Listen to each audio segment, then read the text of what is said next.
வணக்கம் நண்பர்களே, முக்கிய செய்திகளை இந்த பதிவில் பார்க்க போகிறோம். என்ன செய்தி? ஈரானுடைய supreme leader Ayatollah Ali Khamenei இருக்கார்ல, அவர் இஸ்ரேல் மற்றும் அமெரிக்க இராணுவம் சேர்ந்து நடத்திய தாக்குதலில் கொல்லப்பட்டிருக்காரு. அதிகாரப்பூர்வமான அறிவிப்பு வெளிவந்திருக்கு. இப்போ ஈரான் கவர்மெண்ட் என்ன சொல்லியிருக்காங்கன்னா, பழி வாங்காமல் விட மாட்டோம், எங்கள் நாட்டுடைய சுப்ரீம் லீடரை கொண்டுட்டாங்க அப்படின்னு சொல்லிட்டு இப்போ ஈரான் அறிக்கை வெளியிட்டிருக்காங்க. நேற்று தான் போரே தொடங்குனுச்சு. போர் ரொம்ப நாள் கண்டினியூ ஆகும் அப்படின்னு சொல்லிட்டு எல்லாரும் பரபரப்பாக பேசிக்கிட்டு இருந்தாங்க. அயதுல்லா அலி கமேனியை பாதுகாப்பான இடத்துக்கு கொண்டு போயிட்டாங்க அப்படின்லாம் ரிப்போர்ட்ஸ் வந்துச்சு.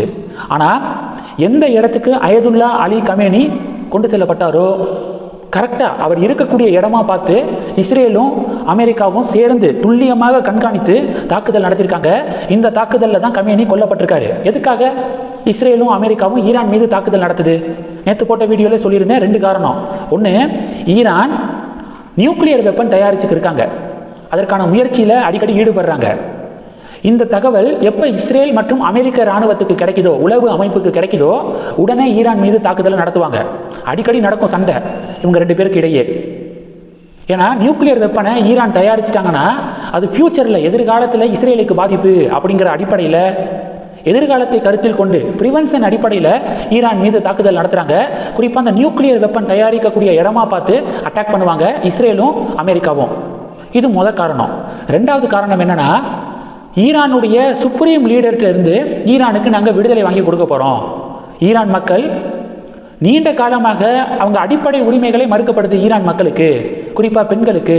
அதனால அந்த சுப்ரீம் லீடர்கிட்ட இருந்து, அவருடைய கண்ட்ரோலில் இருந்து ஈரானை விடுவிக்க போகிறோம் அப்படின்னு சொல்லியே இந்த அட்டாக்கை நடத்தியிருக்காங்க இஸ்ரேலும் அமெரிக்காவும். ட்ரம்ப் சொல்லியிருக்காரு. என்ன சொல்லியிருக்காருன்னா, கமேனி கொல்லப்பட்ட பிறகு ட்ரம்ப் ஒரு பதிவு போடுறாரு. கமேனி கொல்லப்பட்டது ஈரான் மக்களுக்கு கிடைத்துள்ள நீதி. அமெரிக்க இஸ்ரேலிய உளவு அமைப்பு துல்லியமாக கண்காணித்து கமேனியை கொண்டிருக்கு. மத்திய கிழக்கில் அமைதியை நிலைநாட்டும் வகையில் இன்னும் ஒரு வாரத்துக்கு ஈரான் மீதான தாக்குதல் தொடரும். மரியாதையாக சரண்டர் ஆயிருங்க. சுப்ரீம் லீடரை கொண்டுட்டோம், இதுக்கு மேலே நீங்கள் சரண்டர் ஆயிருங்க.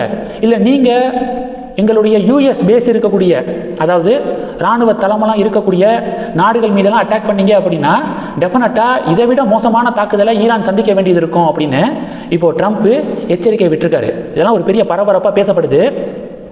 இப்போ ஈரான் என்ன பண்ணியிருக்காங்க அப்படின்னா, பஹ்ரைனு, அடுத்து கத்தாரு, யுஏஇ, சவுதி, குவைத்து, இங்கெல்லாம் தாக்குதல் நடத்தியிருக்காங்க.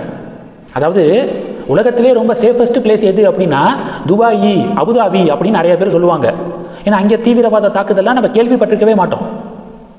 எந்த ஒரு அட்டாக்கு, போர், இதுலெல்லாம் சவுதி அரேபியாவுடைய பேரோ, துபாயுடைய பேரோ, அபுதாபியுடைய பேரோலாம் நம்ம படிச்சிருக்கவே மாட்டோம். அதனால தான் உலகத்திலே சேஃபான பிளேஸு அப்படின்னு எல்லாரும் சொல்லிட்டு இருந்தாங்க. ஆனால் ஈரான் அனுப்பிய மிசைலு, ஏவுகணை துபாயில் பல பகுதிகளில் விழுந்திருக்கு. துபாய் ஏர்போர்ட்டில் கூட விழுந்திருக்கு. அதனால் இனி துபாயையும் சேஃபான பிளேஸு அப்படின்னு சொல்ல முடியாது. இன்னைக்கு இருக்கக்கூடிய நிலைமைக்கு உலகத்திலேயே சேஃபான பிளேஸ் எது அப்படின்னா அது இந்தியா தான். மோடியுடைய தலைமையின் கீழே இருக்கக்கூடிய இந்தியா தான் இன்னைக்கு இருக்கக்கூடிய நிலைமைக்கு உலகத்திலே சேஃபஸ்ட் பிளேஸு.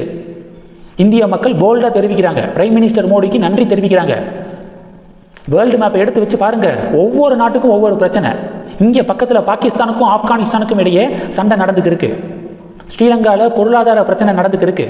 இது மாதிரி ஒவ்வொரு நாடுக்கும் ஒவ்வொரு பிரச்சனை. ஆனால் இந்தியா தான் பொருளாதார விஷயங்களையும் சரியாக காய்களை நகர்த்தி, பாதுகாப்பு விஷயத்துலையும் சரியாக காய்களை நகர்த்தி வேகமாக முன்னேறி இருக்கிறது இந்தியா தான்.